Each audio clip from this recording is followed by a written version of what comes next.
산을 넘어 험곡에 가도 빛 가운데로 걸어가면 주께서 항상 지키시기로 약속한 말씀 변치 않네.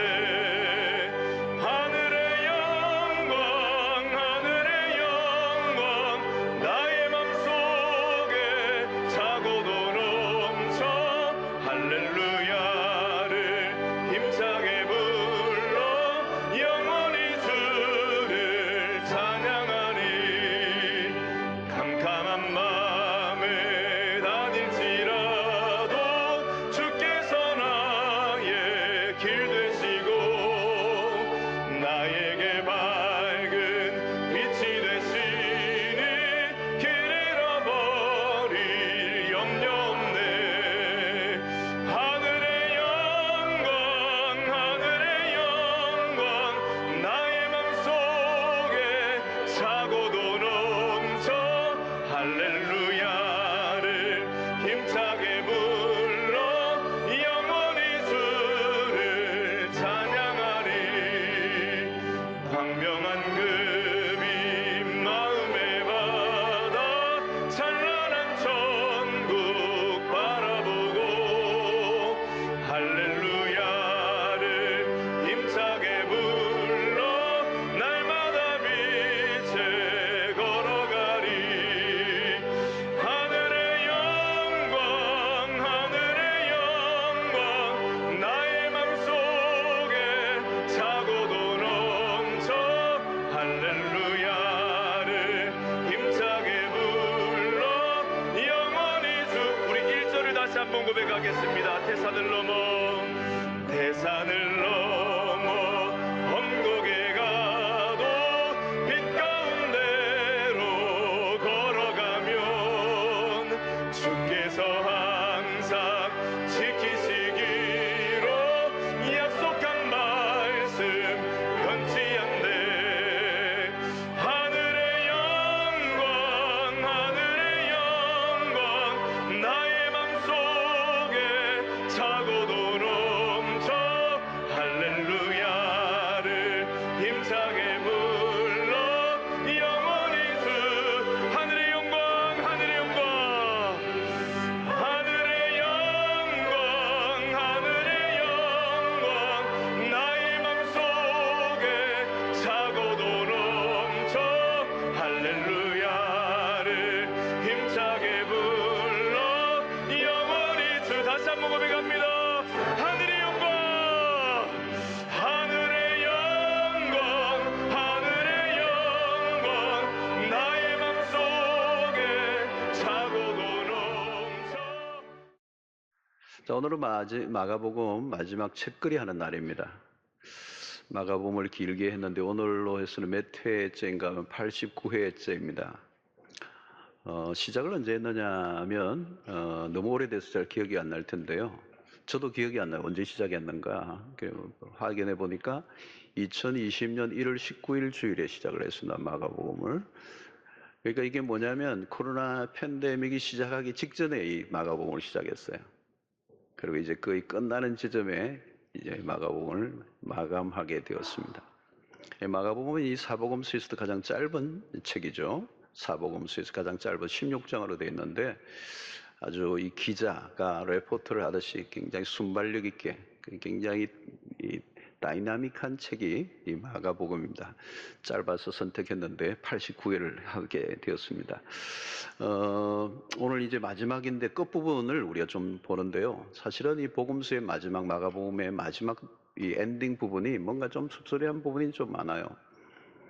특별히 이제 실제적인 내용은 이 16장 8절로 다 끝나는데 뒷부분이 이제 조금 이제 덧붙여져 있는 마지막 얘기가 오늘 우리가 다룰 얘기인데 사실은 이 복음서의 마지막에 제자들의 모습은 좀 실망스럽습니다. 왜냐하면 예수님과 함께 3년 동안 공생에 그처럼 지옥 같은 설교를 듣고 또 얼마나 많은 기적을 체험했습니까? 눈앞에서. 그리고 신비한 황홀한 경험도 많이 했는데 그리고 예수 그리스도의 십자가의 죽으심과 부활에 대한 얘기를 제자들에게 알려줬음에도 불구하고 제자들은 이걸 믿지 못합니다. 그리고 이 오늘 본문을 보면 여인들이 예수님의 부활을 묵으면서 목격한 얘기를 제자들이 알려줬는데 제자들은 안 믿어요. 이미 예수님의 곁에 공생에 따라다닐 때 예수님이 하신 말씀을 기억한다면 아 사실이구나, 그 얘기가 이 얘기구나 이렇게 연결이 돼야 되는데 제자들은 안 믿어요. 불신앙을 하고 있습니다. 이런 복음서에서 제자들의 모습은 우리를 절망하게 하죠. 교회를 여러분 우리가 많이 다니고 또 말씀을 많이 들어도 예수님의 그 직강, 그죠? 예수님에게 직접 말씀을 듣고 또 기적을 체험한 사람들이 안 믿는 정도니까 참 이것이 복음서의 마지막 뒷부분이라니까 사실 섭섭해한 부분이 있습니다. 아마도 예수님의 제자들은 예수님의 십자가 사건이 굉장히 큰 충격을 줬던 것 같아요. 정신적 외상을 주지 않았을까. 그토록 3년 동안 뭐 집도 뭐도 다 팔고 예수님을 따라갔는데 그분이 십자가에 매달려 죽어버리니까 얼마나 절망스럽고 또 얼마나 불안하고 두렵고 또 스승을 부인했다는 그 죄책감이 자기들을 사로잡았을 거예요. 그리고 무기력함과 그런 자포자기, 이제 이런 상황 속에서 누가 뭐 다시 살아났다고 얘기를 하기는 하는데 믿어지지가 않는 것이죠. 자, 그런 의미에서 이 마가복음의 에필로그, 마무리 부분은 참 안타까움을 갖고 있는데요.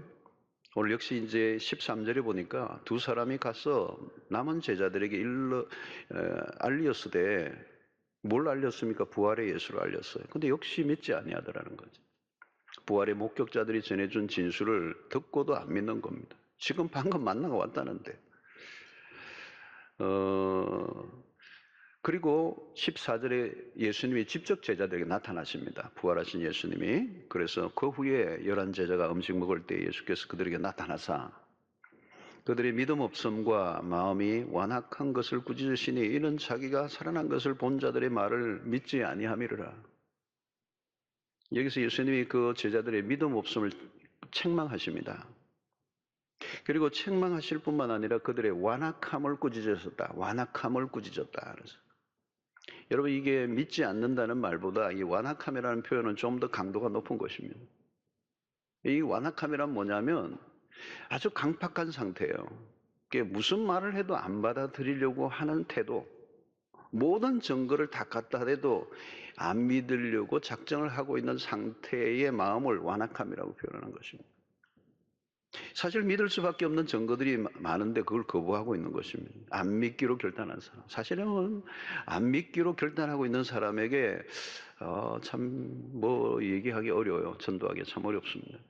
그런데 사실 여러분 이 제자들의 모습이 오늘 우리 시대의 모습이죠. 오늘 우리 시대 사람들의 모습이고 우리의 모습일 수도 있습니다.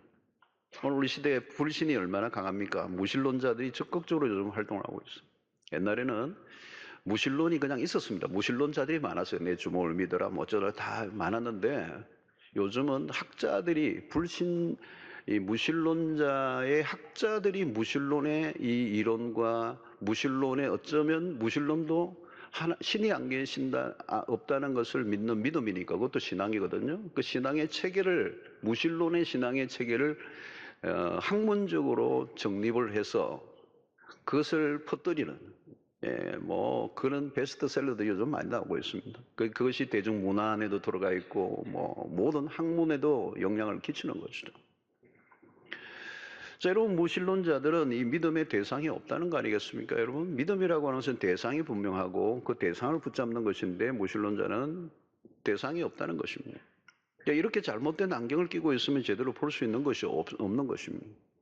아무튼 이 기독교를 포함한 전통 종교에 대한 저항이 오늘날 거세졌고 오늘 우리 시대를 가리켜서 우리는 후기 기독교라는 표현을 씁니다. 그 말은 뭐냐면 기독교의 전성시대가 지나갔다라는 표현이 그 의미 안에 담겨 있는 것입니다. 전도를 해봐도 그렇습니다. 이전과 많이 달라요. 잘 받아들이지 않습니다. 그런데 이것이 오늘 우리에게만 일어나는 것이 아니라 세상의 오늘 시대의 문화적 현상이라는 거예요. 여러분 이 부산은 특별히 이 경상도 지역은 좀 더 거칩니다. 이 전라도나 이런 지역에 가면 복음화율이 굉장히 높고요. 뭐 웬만하면 뭐 30%, 40% 어떤 데는 70%까지 그 도시에 그리스도인들이 있는 동네가 있습니다. 이 경상도는 굉장히 척박한 동네고 또 경상도 사람이 약간 우리끼리니까 그렇지만 약간 터프한 것들이 있고 그래서 전도지를 주면 딱 보는데 찢는 분이 계세요. 쫙쫙 오징어 찢듯이 이렇게 찢어버려요. 여러분, 이게 복음을 전하는 게 쉽지 않다는 거죠. 여러분, 멀리 가지 않아도 가족 전도만 해도 그렇습니다. 순한 남편이고 착한데 평소에는 교회 가자 그러면 화를 내요. 그리고 뭐 그냥 화를 내는 게 아니고 얼굴빛이 변해요. 그리고 눈동자도 흰 동자가 막 나오고. 여러분, 우리의 과거도 비슷합니다. 복음을 스스럼없이 받아들이는 사람이 여기 누가 있습니까, 여러분? 그리고 이것이 지금만 그런 게 아니에요. 인간은 기본적으로 하나님이라는 존재를 거부하는 존재입니다. 하나님 싫은 거예요, 사실은, 여러분. 에덴 동산에서 마귀가 아담과 하와를 꼬실 때 뭐였습니까? 이것을 이 과실을 먹으면 너가 하나님과 같이 될 것이다라고 하는 이 매력, 이 유혹. 그러니까 인간은 하나님을 섬기기보다 하나님을 만드는 자기가 하나님이 되기를 원하는 것입니다. 이게 인류의 내면에 숨어 있는 원마음입니다. 요즘 뉴에이지 무브먼트도 마찬가지고, 뉴에이지 무브먼트가 뭔가 너가 신이라는 거죠. 너가 신인데 뭘 신이를 섬기냐는 거예요. 그래서 오늘 요즘 만들어진 신의를 얘기하잖아요. 신을 누가 만드냐? 인간이 만들었다는 거예요. 요즘 뇌과학이 굉장히 발전하고 뇌과학에 관련된 책들이 쏟아져 나오고 있습니다. 이 뇌과학을 주장하는 어떤 사람들이 너의 뇌가 하나님이다. 너가 뇌.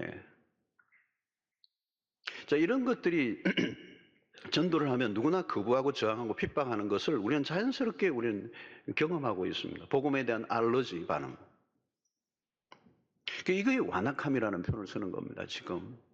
예수님의 제자들이 그토록 경험하고 영적인 신비한 경험까지 하고 예수님의 주옥 같은 말씀을 듣고 죽은 자가 살아나고 맹인이 눈을 뜨는 그런 경험을 하고도 예수님의 말씀을 못 믿는데 누가 믿겠어요, 여러분? 이 완악함이라는 거죠. 여러분, 완악함이라는 단어를 쓰면요, 강팍함, 이것은 출애굽기에서 바로 왕을 생각할 수가 있습니다. 모세가 가서 자기의 백성을 이제 데리고 풀어달라고 그러니까 안 풀어주죠. 그래서 이 기적의 대결이 나죠. 그리고 9가지 재앙이 일어나는데 손 안 듭니다. 그리고 마지막에 장자들이 죽어가는 재앙이 내리니까 결국 바로가 손을 드는데 그 상태가 죽어도 포기 안 하고 항복 안 하는 갈 때까지 가는 인간의 모습을 바로를 통하여 보여주는데 그게 완악함이라는 거예요. 인간의 완악함.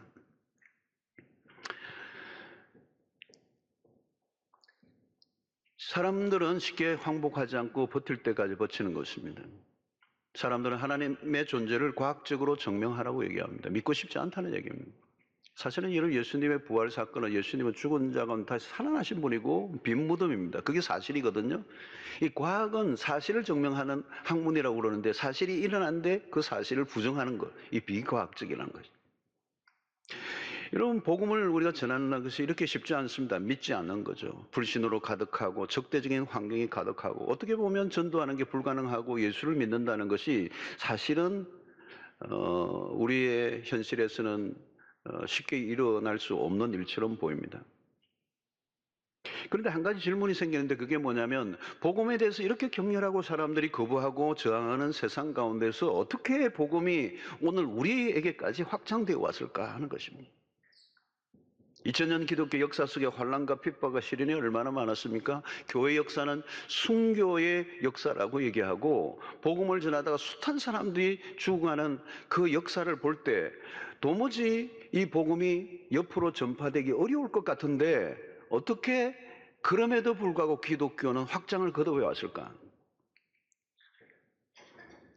여러분, 역사를 보면 복음은 멈추지 않고 전파되어 왔습니다. 신기하도 복음이 들어간 곳마다 문명의 꽃을 피우고 지금도 여전히 복음이 확장되는 나라와 문화들은 계속되고 있습니다. 사실은. 역사를 보면 복음은 계속 움직인다는 거, 서진해 왔습니다. 오늘 또 우리 교회 안에서도 마찬가지. 예수를 믿을 것 같지 않았던 사람이 예수를 믿고 교회 등록하고 삶이 변하는 것을 지금도 우리는 계속 보고 있습니다. 우리가 길거리 나가서 복음을 전하면 짝짝 찢어버리고 때로는 욕하고 핍박을 하고 예수를 아무도 믿을 것 같지 않아 보이는 현실을 맞이하지만 직장에 가면 정말 예수 믿는 사람이 보이지 않고 전도를 해도 조금도 먹히지 않는 것 같은데 복음은 계속 확장되고 있고 예수 믿는 사람은 지금도 계속 늘어나고 있어.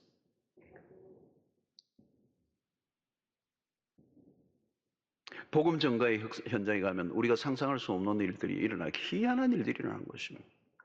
저희 집안만 해도 정말 예수를 믿을 수 있는 가능성이라고 하는 건 전혀 없는 집안이었는데 우리 작은 아버지에게 복음이 밀고 들어오는데 마치 바늘구멍처럼 아주 그 좁은 구멍 안으로 들어온 거예요. 밀고 들어온 거예요, 복음이.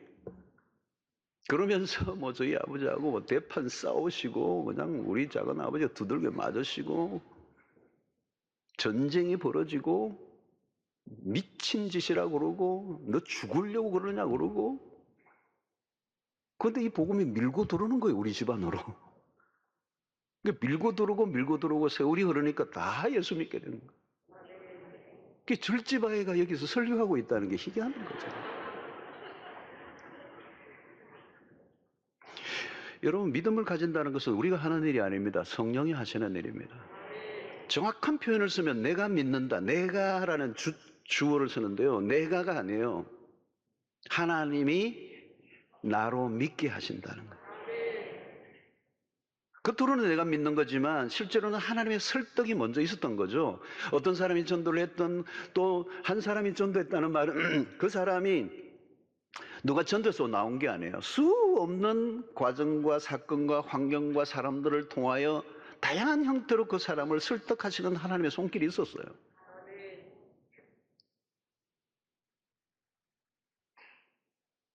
내가 믿고도 잘 안 믿어지는 일이 나요. 오늘 보니까 내 주변의 사람들이 다 예수를 믿고 있는 거예요. 오랫동안 안 만났던 친구를 하니까 그 친구가 예수를 믿어. 너가 예수를 믿어? 기적이다. 여러분, 사울이라는 청년이 그랬습니다. 예수 믿는 사람들을 잡아가두고 스데반 집사를 죽이는 일에 가담을 했던 핵심 인물이었습니다. 그러니까 교회를 핍박하고 예수 믿는 사람들을 잡아 죽이는 일에 앞장을 섰던 사람이 사울입니다. 그가 어느 날 다메섹 도상으로 가다가 정오에 빛보다 더 강력하게 다가오는 예수 그리스도를 만나고 그 앞에 무릎을 완전히 꿇고 예수 그리스도에게 생포되고 맙니다. 여러분, 사울이 그 당시에 예수를 믿었다는 그 말은 당시의 배경으로 치면 아무도 믿지 않는 요소입니다. 말도 안 되는 얘기 하지 마라. 사울이 예수를 믿어? 여러분, 내 교회에 와가지고 교회 유리창 깨고 예배 와서 방해하고 막 들어눕고 또 교회 다니는 자기 아내 막 머리를 끌고 막 데리고 가고 막 이런 예수 믿는 사람들만 막 보면 막 열내고 욕하고 두들겨 패던 사람이 어느 날 예수를 믿었다. 등록했다. 안 믿어지는 거죠. 안 믿어지는 거. 사울이 그랬습니다, 여러분. 그가 믿었다니까. 어떤 분은 그래요. 다른 사람은 다 믿어도 우리 남편은 안 믿을 겁니다. 불가능합니다. 여러분, 불가능해 보여도 사울만 합니까? 우리 남편 사울보다 더한 것. 그건 대단한 분입니다. 큰 인물이 될 가능성이 있습니다. 옛날에 우리 교회 구본당 시절에 그 옆에 한 3층짜리 건물이 하나 있었어요. 연립주택 같은 아파트가 있었는데 거기에 우리 교인이 나오셨는데 남편이 무지하게 핍박을 하시는 거예요. 그러니까 자주 성경책이 우리 교회 옆으로 떨어져요. 이렇게 던져버리는 거죠. 주우면 거짓 거예요. 다시 갖다 드리면 또 다시 날라오고. 되게 핍박을 했어요. 근데 그분이 나중에 예수를 믿고 전도 집회에 간증했다는 거 아니에요. 하나님 희한한 방법으로 예수를 믿게 하시고 지금도 모슬렘권에서는 그리스도에게로 돌아오는 일들이 숱하게 지금도 일어나는데 별별 간증이 다 있어요. 하나님은 한두 가지 방법으로 사용하시는 분이 아닙니다. 사람에 따라 다양한 방법으로 기묘한 방식으로 예수를 믿게 하시는 거죠. 여러분, 예수 믿는 거 기적입니다. 기적 중에 기적은 2000년 전 그 사건이 믿어지는 게 어떡해요? 믿어지는데. 내가 보지도 않았는데 본 것보다 더 확실하게 믿어지는데 이게 가능한 것입니까? 성령이 역사하시면 가능한 일입니다. 처음에는 믿어지지 않아 어려울 때가 있지만 믿어지고 나면요, 이 믿음이 나를 끌고 가요. 부정하기 어려워요. 누가 죽인다고 해도 내가 이 믿는 사실을 부정할 수가 없다는 거죠. 자, 그런데 여러분, 이 복음을 이제 받아들이는 과정 속에는 누구예요? 누군가 전파하는 사람이 있어야 된다는 거예요. 로마서 10장 14절에 보니까 그런즉 그들이 믿지 아니하는 일을 어찌 부르리요? 듣지도 못한 일을 어찌 믿으리요? 전파하는 자가 없이 어찌 들으리요?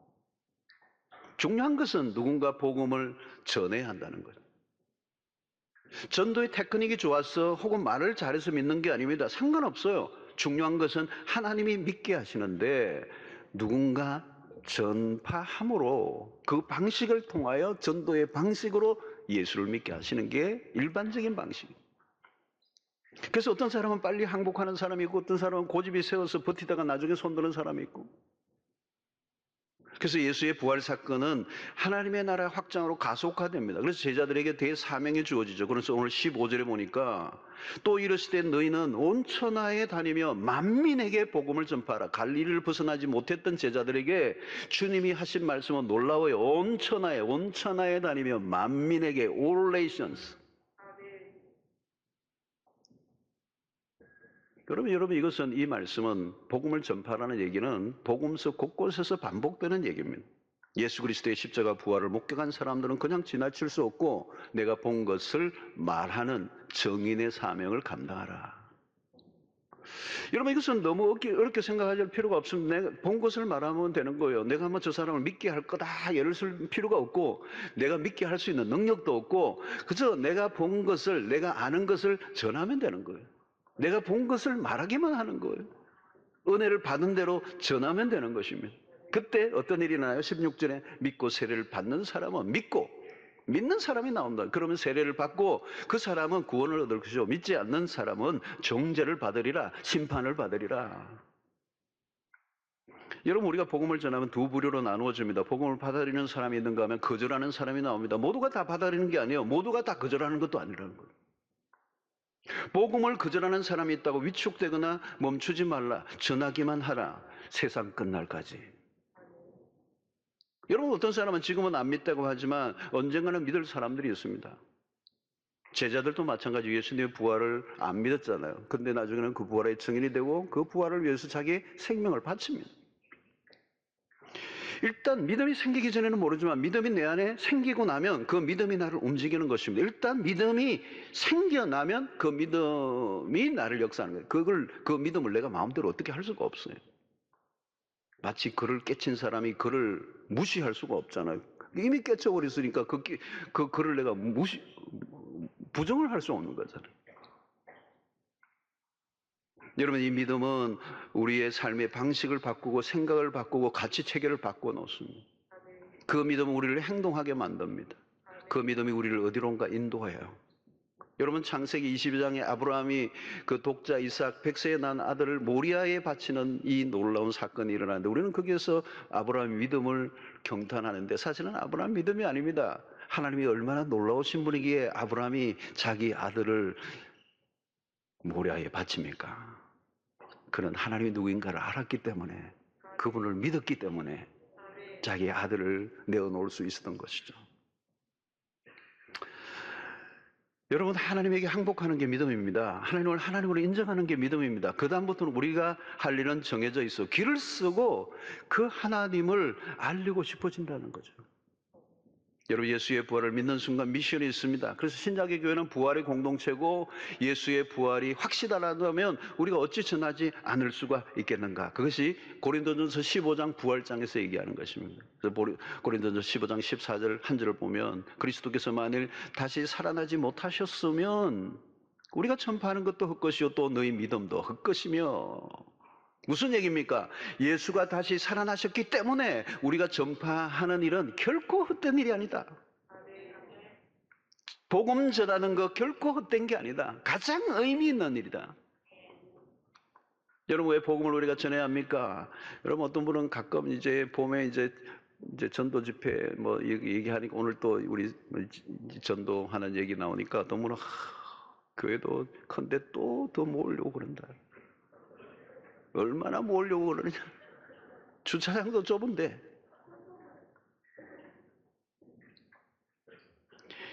여러분, 복음을 경험하고 나면요, 교회만 경험한 분들은 그런 얘기를 할 수 있습니다. 복음을 경험한 사람들은 얘기가 달라져요. 복음은 그런 게 아니에요. 구원이 나만의 구원이 될 수 없기 때문에. 복음은 일부의 사람들이 독점할 수 있는 게 아닙니다. 그러니까 개인 구원으로 끝나면 안 돼요. 유대인들의 착각이 무엇입니까? 하나님이 그들만의 전유물로 생각했습니다. 자기들만 택한 민족이라는 것. 이방인들이 구원을 받을 수 있다는 사실을 그들은 받아들이지 못했습니다. 그게 유대인들이에요. 그러니까 바울은 유대인이면서 복음을 받고 나니까 그 사실이 너무 안타까운 거에서 이방의 사도가 되는 겁니다. 그의 동족의 구원에 대한 갈망도 가지고 있지만 이방의 사도로 그의 사명을 다해요. 그런데 여러분, 베드로는 어떻습니까? 사도행전 전반부를 보면 그 울타리를 못 넘어요. 유대주의를 못 뛰어넘습니다. 성령 충만한 오순절의 경험을 하고 하루 설교와 3,000명, 5,000명이 돌아오는데도 예루살렘의 교회가 예루살렘에 머물러 있어요. 베드로도 고넬료의 집에 가서 복음을 아무리 환상을 보여줘도 주여 결코 그럴 수 없나이다. 주여는 해놓고 뒤에는 그럴 수 없나이다. 경계선을 못 뛰어넘어. 그 민족주의라는 게 그렇게 강한 겁니다. 그러나 여러분, 복음의 광의로움에 눈을 뜨면 나만 가지고 있다는 것은 죄책감이 생겨요. 여러분, 이 좋은 복음을 나 혼자 갖고 있다. 그 잘난 무슨 맛집 하나에도 그렇게 입을 침을 튀기면서 그 집 진짜 끝내준다. 여러분, 복음은 그런 것과 비교 안 되는 것입니다. 여러분, 소망이 없던 사람에게 복음이 들어가면 그 인생을 바꿔놓는데, 청소년도 마찬가지야. 아무리 그냥 끝장날 것 같은 아이도 복음이 진짜 들어가면 뒤집어 놓는. 이 복음이 한 민족에게 들어가면 민족을 바꿔놓는 역사예요. 여러분, 우리의 민족도 보면 여러분 1905년 뭐 이럴 때 1910년 한일 합방 뭐 이렇게 일본의 강점기에 36년의 고통, 전후, 6.25를 겪고 나라가 폐허가도 완전히 망가진 이 나라가 이렇게 살아나고 세계사의 경제 대국이 되고 이 놀라운 강경한 역사를 여러분 들여다보면요. 그 일제강점기 위기 속에서도 1907년이라는 사건이 한국 민족에 엄청난 의미가 있어요. 역사적인. 평양 대부흥운동이에요. 복음이 강력하게, 그건 세계 선교사에 알아주는 사건으로 인정이 되는 겁니다. 어마어마한 사건이 일어난 겁니다. 복음이 이 민족 가운데 강력하게 일어나고 세계에 몇 안 되는 부흥사 가운데 1907년에 평양 대부흥운동이 일어납니다. 한국 민족 안에 복음의 역사가 일어나고 그리고 부흥기가 일어나고 전후 이후에도 60, 70년대, 80년대로 가면서 급속한 교회의 성장이 한국 사회에 미친 영향이 엄청난 것이죠. 복음의 기운이 사라지지 않고 뜨겁게 일어날 때 그 복음이 얼마나 놀라운 일을 하는가를 우리는 눈으로 목격하고 우리를 경험하고 있어요. 사랑하는 성도 여러분, 우리 증인에게 요구되는 것은 확신입니다. 애매함으로 안 돼요. 복음에 대한 확신이 있어야 담대집니다. 전도는 누가 하는 것입니까? 여러분, 누가 남에게 전하기 전에 내 신학에 대한 확신이 먼저 확보되어 있어야 돼요. 전도하면 우리는 몇 명 정도 하느냐 양을 따지기 쉽지만 그러나 그것보다 더 중요한 것은 복음에 대한 내적인 확신입니다. 복음 전거는 내적 확신이 바깥으로 자연스럽게 흘러가는 것입니다. 확신도 없는 사람이 나가면 깨지는 거죠. 그래서 예수님이 성천하시기 직전에 제자들에게 예루살렘을 떠나지 말고 아버지께서 약속하신 성령을 기다리라. 확신이 어떻게 주어집니까? 공부한다고 주어지는 게 아니에요. 성령의 역사하심으로 오순절의 역사가 일어날 때 복음서에 있던 그 제자들이 완전히 달라집니다. 이론적으로만 알고 있던 그들의 신앙이 자신의 삶에 체화되면서 능력으로 나타나니까 그들은 의심 없이 부활을 증거하고 그 부활의 생명을 걸게 되고 그러니까 역사가 일어난 거. 사도행전 4장 33절을 보면 사도들이 큰 권능으로 주 예수의 부활을 증언하니 무리가 큰 은혜를 받아 그랬어요. 여러분, 이런 놀라운 역사들이 일어나는데 이 공간 복음의 마지막은 복음 전파에 관한 것들로 끝을 맺습니다. 마가복음이 그렇고 누가복음에도 보면 마지막 부분에 24장 48절에 보면 너희는 이 모든 일의 증인이라, 부활의 증인이라는 거죠. 마태복음 28장 19절 20절에도 마찬가지. 그러므로 너희는 가서 모든 민족을 제자로 삼아. 여러분, 이 모든 것들이 마가복음, 누가복음, 마태복음 모두가 마지막 부분은 복음 전도로 얘기하고 있어요. 복음을 전파하라는 것입니다. 이제 제자들이 사도가 되어 보냄을 받았다. 부활하신 예수님이 제자들에게 나타나서 하신 말씀도 똑같아요. 요한복음 20장 21절에 예수께서 또 이르시되 너에게 평강이 있을지어다. 아버지께서 나를 보내신 것 같이 나도 너희를 보내노라 그랬어요. I send you. 나도 너희를 보낸다. 선교사로 보낸다. 세상 곳곳에 우리를 보내셨다는 거예요. 우리에게 메시지를 주시고 이 메시지를 가지고 세상 가운데 나아가라. 그래서 신약의 교회는 가라예요. 가라예요. 이 모이는 게 목적이 아니라 가는 것입니다. 자, 그런데 이 복음 전거는 매우 위험하고 까다로운 일이에요. 그냥 보내지 않고 그 증인들에게 능력을 부여해 주시고 보내셨다는 거예요. 17절, 18절의 말씀. 믿는 자들에게는 이런 표적이 따르니 곧 그들이 내 이름으로 귀신을 쫓아내며 새 방언을 말하며 뱀을 집어 올리며 무슨 독을 마실지라도 해를 받지 아니하며 병든 자에게 손을 얹은 적 나으리라 하시니라. 여러분, 복음이 전해지는 곳에는 이런 현상들이 일어난다는 것, 초자연적인 역사, 기적이 일어난다는 거예요. 하늘로 예수 그리스도가 승천하시면서 남겨진 제자들에게 그냥 무기력하게 살게 하지 않고 당신이 가지고 있는 그 권능을 제자들에게 부여해 주신 것입니다. 전수해 주신 것입니다. 그래서 복음을 전하는 제자들이 가는 곳곳마다 예수님에게 일어났던 그 능력과 권능이 동일하게 일어나는다는 얘기를 지금 약속으로 해주고 계시는 겁니다. 여러분, 오늘 또 복음을 전하는 현장에는 기적이 일어납니다. 하나님의 복음이 효과적으로 전달되기 위해서 별별 기적이 다 일어납니다. 저는 참 재밌는 이 선교사님들의 간증을 말해도 어떤 간증은 참 재밌는 간증이에요. 실제적으로 있었나 얘기니까 거짓말이 아니고. 이제 이 외지, 오지에 선교하는데 차동차로 목적지 가야 되는데 가는 도중에 기름이 딱 떨어졌어. 기름이 떨어지면 여러분 오일이 없으면 자동차가 멈춰야죠. 근데 목적지는 가야 돼. 그리고 남아있는 곳까지는 가야 되는데 주유소나 이런 게 없는 오지예요. 뭐 당연히 오일이 없으면 차가 멈춰야죠. 그런데 가는 거예요. 할렐루야. 지금 여기에서는 그런 일이 일어나지 않아요. 주유소 가셔야 돼요, 꼭. 무슨 독을 마실지라도 독 드시면 안 돼요, 여러분. 돌아가셔요. 이거 확인하다가 복음을 전하는, 복음이 증거되는 일을 위하여. 여러분, 병이 낫는 일들은 흔한 얘기예요. 여러분, 이 문화혁명 이후에 중국에 엄청난 핍박이 일어났을 때 많은 그리스도인이 지하 안으로 들어가 버렸습니다. 그때 목사들이나 성경책이 없었어요. 근데 어떻게 믿음이 확장되고 지하교에서 엄청난 사람들이 그냥 우후죽순처럼 그리스도인들이 일어나게 됐는가? 그래서 뚜껑을 열어보니까 탄압했을 그때 기독교는 중국이 더 많이 일어나고 지금 세계 최대 기독교 인구는 중국이잖아요. 그때 언제요? 문화혁명의 핍박 이후에 더 많이 늘어난 거예요. 어떻게 해요? 기이하고 놀라운 기적의 역사들이 수없이 일어난 거예요.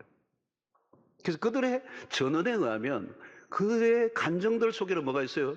우리에게는 지금 맹인이 눈을 뜨는 것은 기적의 축에도 못 들어간다 할 정도로 기이하고 놀라운 기적들과 능력들이 나타나는 거예요. 사랑하는 성도 여러분, 여러분들이 아프면 병원 가셔야 됩니다. 좋은 병원이 많은 도시에서 아프면 병원 가야죠. 의술도 일반 은총에 속한 것입니다. 그것도 하나님이 주신 은총에, 일반 은총에. 그거 무시하면 안 됩니다. 열이 나는데 약을 먹거나 병원에 안 가고 안수기도만 하고 있으면 안 됩니다. 약도 먹고 안수기도도 하십시오. 그러나 지금도 병원이 없는 시골이나 선교지라면 달라집니다. 시골에는 영음하다고 하는 무당들이 있습니다. 여러분 아프니까 이런 데 가면요. 병원이 없어요. 무당이 있어요. 그 아프면 무당에게 가는 겁니다. 빽댐을 하고 막 푸닥거리를 하는 거죠. 여기 우리 한국에도 이런 옛날 마을에 가면 이 무당들이 딱 터줏대 감춰 있어요. 거기 옆에 이제 교회도 하나 있어요. 그게 아프면 어디 가야 되는 거예요? 밤중에 갑자기 아프는데 병원도 없고 약도 없어. 그 여전도사님에게 딱 데려왔는데 안수 딱 했는데 열이 탁 떨어지고 이래야 영권이 서는 거예요. 이 귀신을 잡아야 돼요. 여전도사님이 기도를 하면서 영권을 가지고. 그래서 거기에 병이 낫고 하는 역사들이 일어나야 그러니까 여선사님이 나가면 무당이 이리로 왔다가 저리로 눈치 보고 도망가고 이래야 되는 거예요. 근데 그 마을 사람들이 뭐 문제가 있으면 무당을 찾아가고 여선사님 무시하고 이러면 그 동네는 이제 빨리 보따리 사고 나와야 되는 거예요. 영적 싸움이 있는 것입니다. 기적이 그냥 일어나는 것이 아니에요. 복음을 증거하는 그 일을 위해서 필요하다면 하나님이 오늘 또 역사해 주신다는 거예요. 제가 시들이 있을 때 우리 교인 중에 한 명이 너무 뜨거운 은혜를 받아고 일반 직장을 가지고 있는 분인데 이 부부가 은혜를 받아가지고 복음을 전하고 싶은 열정이 일어나서 이제 선교에 이제 결단을 하고 가는데 이제 툴을 뭐 했냐 수지침을 배운 거죠. 수지침을 배워서 이 인도네시아 한 50만밖에 안 되는 그 작은 섬입니다. 그 무슬림들이 가득한 그 동네에 이제 선교지를 정하고 들어갔는데 뭐 수지침을 뭐 많이 배운 게 아니에요. 뭐 고급 과정일 정도가 아니고 대충 배우신 거 사실은. 근데 그걸 가지고 이제 간 겁니다. 그런데 이게 소문이 나가지고 이 사람들이 몰려오는데 뭐 각혈을 하고 완전히 걷지도 못하고 이런 사람 부축해가지고 오고 오는데 수지침 안 하고 이게 되나요? 근데 이제 뭐 부들부들 떨면서 그분도 부들부들 떨고 나도 부들부들 떨면서 하는 거예요. 근데 낫는 거예요. 낫는 거예요. 놀란 거예요. 그게 소문이 막 퍼지는 거예요. 줄을 서는 거예요. 그 무슬림인데도 내가 예수 믿는 사람인 줄 알고 기도하겠다 하면 다 기도받고 하는 거예요. 놀라운 거는 이분이 시드니에 몇 년 후에 휴가차 왔는데 우리 교인들 수지침 놓아주는데 아무도 안 나. 안 나. 낫질 않아요. 병원 가시라는 거예요.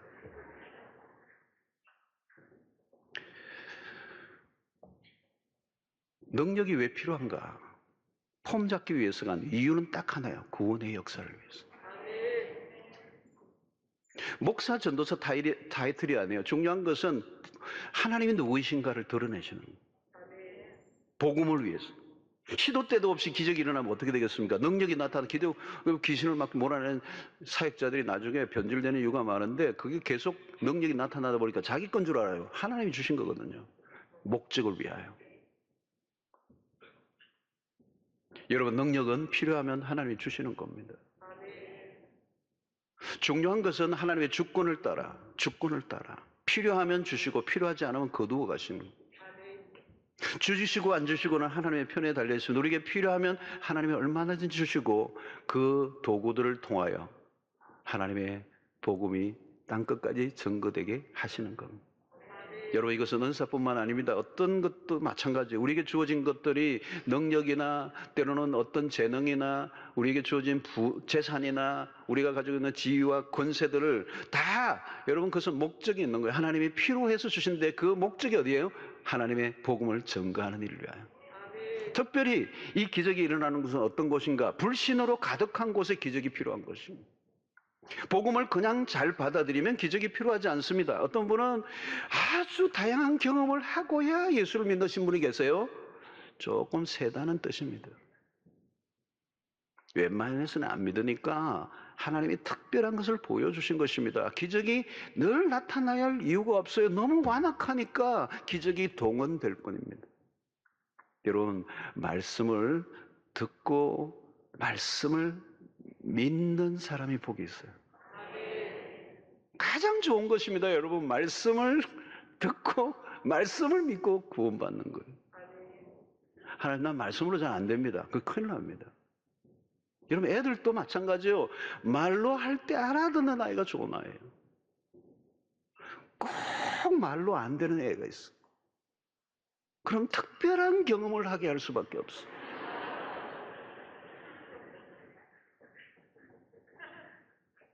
말씀이면 충분합니다. 말씀을 알아듣는 귀가 복이 있는 줄로 믿습니다. 말씀을 통하여 우리의 신앙이 자라가고 말씀을 통하여 구원의 구속사가 이해가 되고 예수가 믿어지는 거. 여러분 예수가 믿어지는 거, 예수의 부활이 믿어지는 거, 성경이 믿어지는 거, 내가 죄인이라는 걸 인정하는 것, 내가 그리스도 예수를 믿음으로 구원 얻는다는 사실을 그대로 말씀 그대로 믿고 주님 앞에 손들고 나오는 그것이 기적입니다. 기적 자체가 대단한 게 아닙니다. 별 기적이 다 일어나도 예수를 믿는 일이 일어나지 않을 수도 있습니다. 여러분 어떤 분은 말기 암에도 나아도요 다른 소리 하는 사람 많아요. 뭐 어떤 때는 뭐 울고 불고 살려달라고 하나님 살려주시면 하는데요. 낫고 나서요 딴소리 하는 사람 많아요. 그때 그 약이 그래 통했던 것 같아요.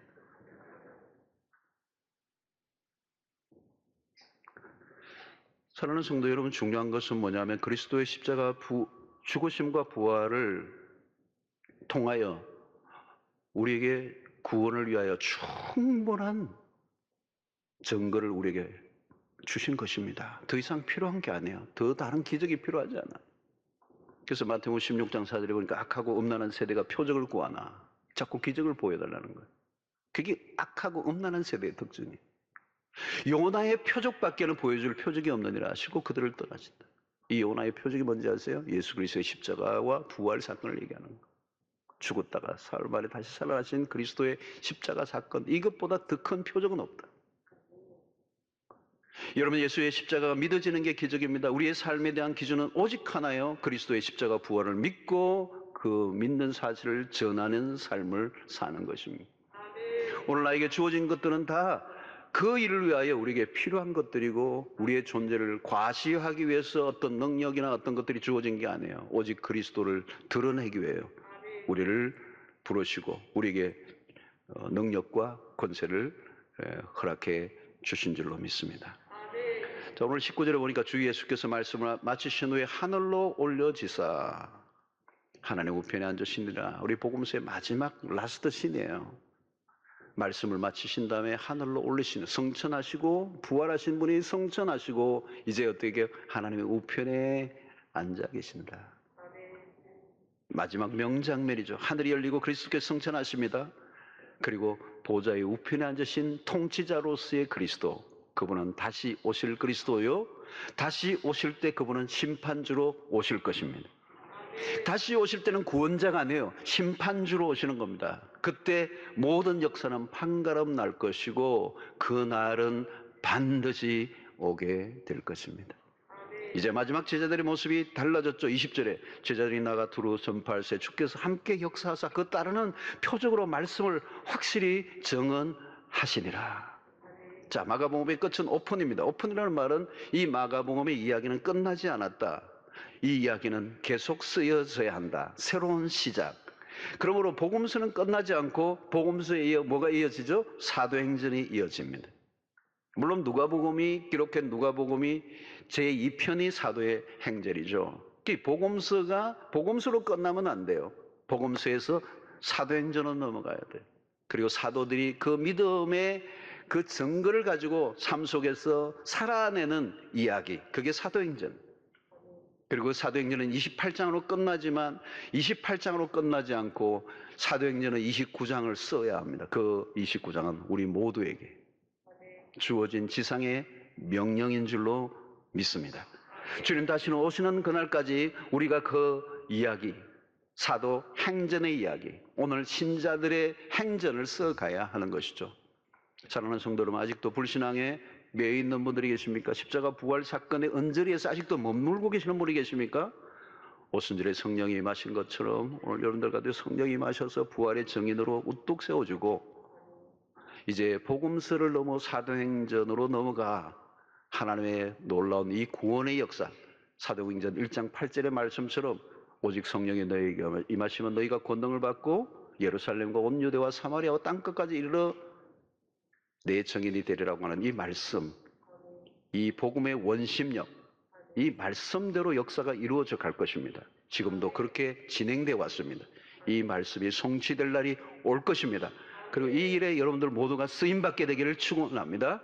성령의 충만을 받으시고 예수님의 제자들에게 주셨던 그 과업을 오늘 우리가 다시 이어받아 개성하고 우리가 어디를 가든지 예수 그리스도의 십자가의 피 묻은 복음을 증거함으로 믿든지 안 믿든지 선포하고 전하면 구원받는 자들이 우리의 전파를 통하여 나타나게 될 줄로 믿습니다.